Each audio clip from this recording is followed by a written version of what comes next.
Hi, Conscious Coils here. I'm actually getting ready for wash day, and someone sent me a Tumblr message wanting me to do a video on my updated hair regimen. So I'm going to do that now. Step 1, pre-poo.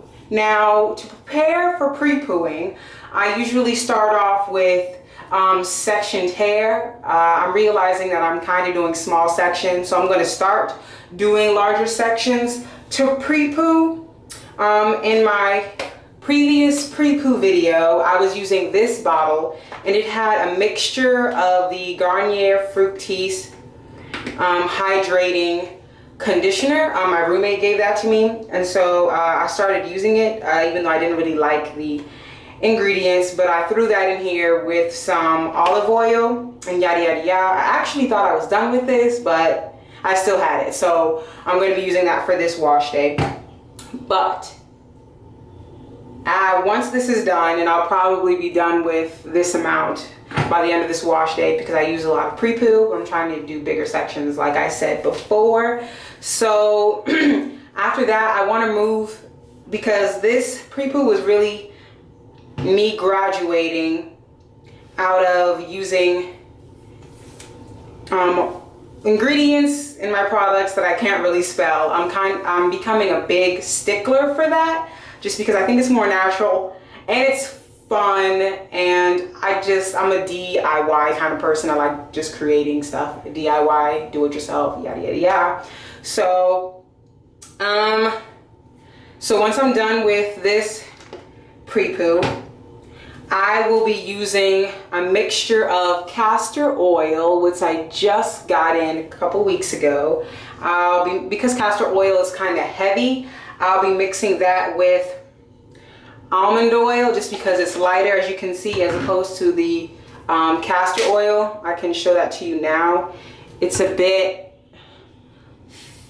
thick, as you can see. It's just thick, but I've heard, and it comes on not almost like a syrup. It has a bit of the consistency of a syrup, but it's less thick than syrup.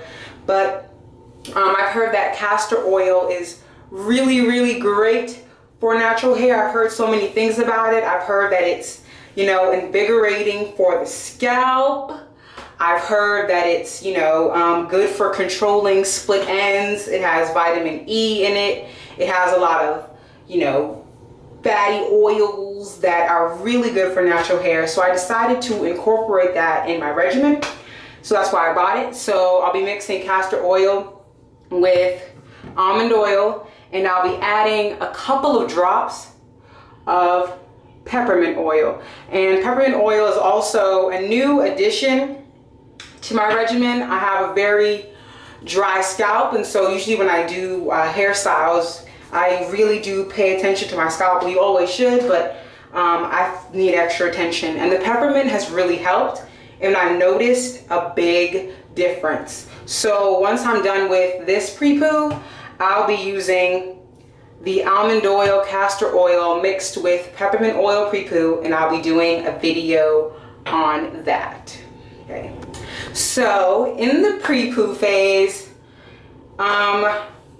usually I start off with plaits, and then once I'm done, and then when I remove the plait, and let's just say I'm using the spray bottle, and coat a section with the pre-poo mixture that I've made, I just rub it on. I do a bit of light finger detangling. I used to finger detangle after the deep conditioning phase, and I saw a lot of naturalistas doing it in the pre-poo phase, so I wanted to try that. So yes, so after I pre-poo, once I do it to the section, I turn the braid into a twist. So basically when I get into the shower, I'm shampooing my hair in twists, and I do just a little bit. Another thing that's important is obviously the purpose of pre-pooing. The purpose of pre-pooing is just to have kind of a layer of protection on the hair before using your shampoo. And shampoo with a lot of detergent, and some people use silicones. I choose not to, but if you do, it's just, it's great for protecting. That's why a lot of natural hair brands nowadays, you see like no sulfates, no parabens, and etc., etc. So I try to avoid those in my hair products. So yeah, so I just use a little bit of shampoo because a little goes a long way, well, depending on what brand you use. And I just really focus on the scalp instead of the hair. Okay, step 2, that would be getting into the shower, okay? And once you get into the shower, just wet your hair. I try to use like lukewarm water, and I am a big fan of the Shea Moisture line. I use the Raw Shea Butter Moisture Retention Shampoo. I've had this for quite a while because I use very little. It's gonna last me a long time. I love it, but I'm kind of getting sick of it. I'm kind of the person that wants to switch up things. And so I have the Terra Essentials Organic Pure Earth Hair Wash Organic, and this is the Lavender Garden scent. I will be incorporating this in my shampoo phase when I'm done with the Shea Moisture. I just want to try it. I've seen Natural 85 use it, and I just wanted to see how it will work for my hair. And when I get to this phase, I'll definitely update you on how that goes. So yeah, just make sure you really focus on your scalp and just rinse it out. And when I rinse out the shampoo, which also has it's really rinsing out the pre-poo as well without really drying my hair, I just rinse it out with the twist still in there, of course. And when I get out of the shower, I don't use a towel. Instead, I use a t-shirt, a cotton t-shirt, and I'm a big fan of using the cotton t-shirt just because it really helps. And also a benefit of putting in, it really helps to dry the hair without having like your hair, and you see like those little fuzzy hairs all in the towel and all of that. And I just think it's better, whatever works for you. But I like to use a cotton t-shirt of some sort, just whatever's laying around the house.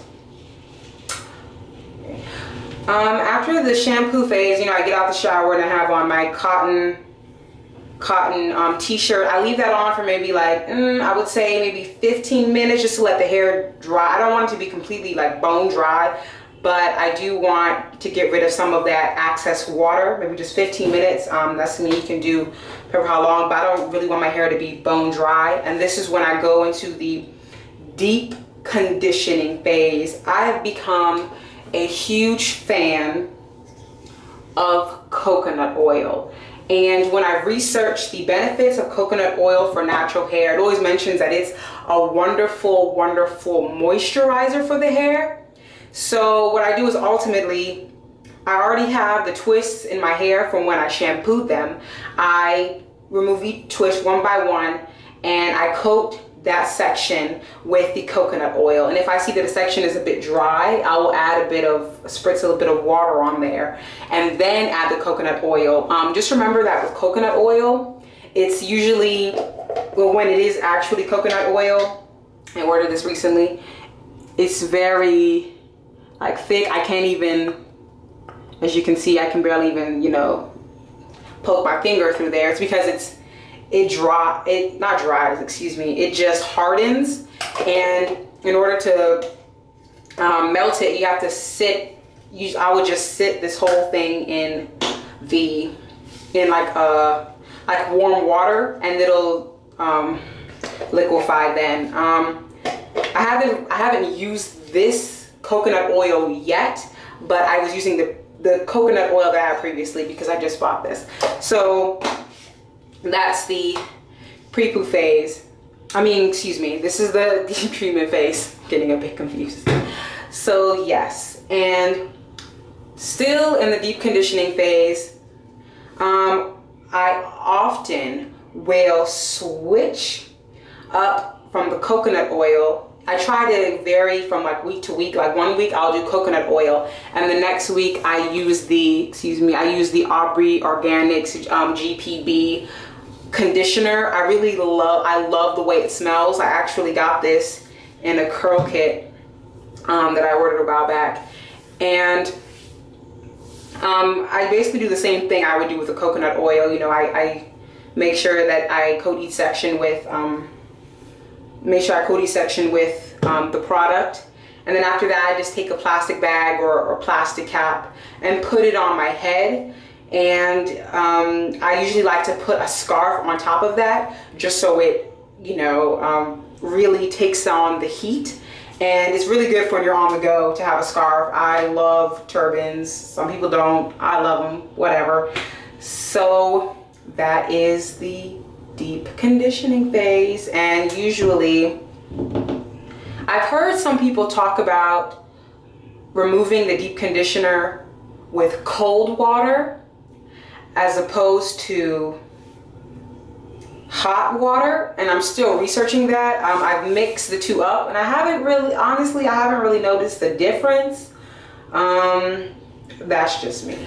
Step 3, this is leave-in conditioner time. This is the time where you would use your I guess create whatever style you want to do for the week or for that particular day. If you want to do a twist out, bantu knot out, mini twist, anything. So yeah, first things first, I use a spray bottle, and in here I have a mixture of eucalyptus oil, which I recently purchased. I mixed that with a bit of olive oil and water. Right now I'm kind of experimenting with what I'm putting in here, but this really isn't the leave-in conditioner. This is kind of just what I use to, you know, add some water to my hair. Right now my favorite leave-in conditioner is the Belle Nouveau Avocado and Shea Healthy Hair Milk. And I put on this, and then I add on a bit of this. I use about like a dime sized amount, I would say, on each section, depending on the style that I'm doing for the week. And then I use the oil to seal in that moisture. I've been using almond oil now, but I'm thinking about trying to use castor oil. We'll see. And here is the eucalyptus oil. Okay, and then I usually seal that after with a cream. I'm a big fan of the cocoa castor pudding. I've also used Shea Moisture's Curl Enhancing Smoothie, and I also like that as well, but this is what I'm using at the moment. Of course, after the leave-in conditioner, you can go about styling and things like that. I just wanted to talk about what I'm going to start using on mini twists. These are organic flax seeds. I've seen people use flax seeds to do their mini twist. I did a mini twist previously. I used Eco Styler gel, but like I said, I'm trying to move into more organic, or, you know, more, I guess, body-friendly products. So I'm trying the organic golden flax seeds. I actually tried making them. I messed up and it was bad, but then I ended up I just tasted it and it tasted really good, so I ended up just eating it like oatmeal. So I'm going to try it again. I think I used too much water or too much flaxseed, or anyway, I wasn't really looking at the directions. So I'm going to do that again, and I'll do a video and show you that as well when I do my mini twist once again, because I really liked them. So this is my regimen so far. I hope you enjoyed. And, you know, let me know if you have any questions. You can send me an email at consciouscoils, that's with 2 K's, at gmail.com. You can also check out my consciouscoils.tumblr.com page, also with 2 K's. And I'm also, you know, free for questions. You know, I also like to learn. So if you hear about something cool that you want to submit to my inbox, and I can just put it on my Tumblr page for my other followers to see. So see you in the next video. Bye.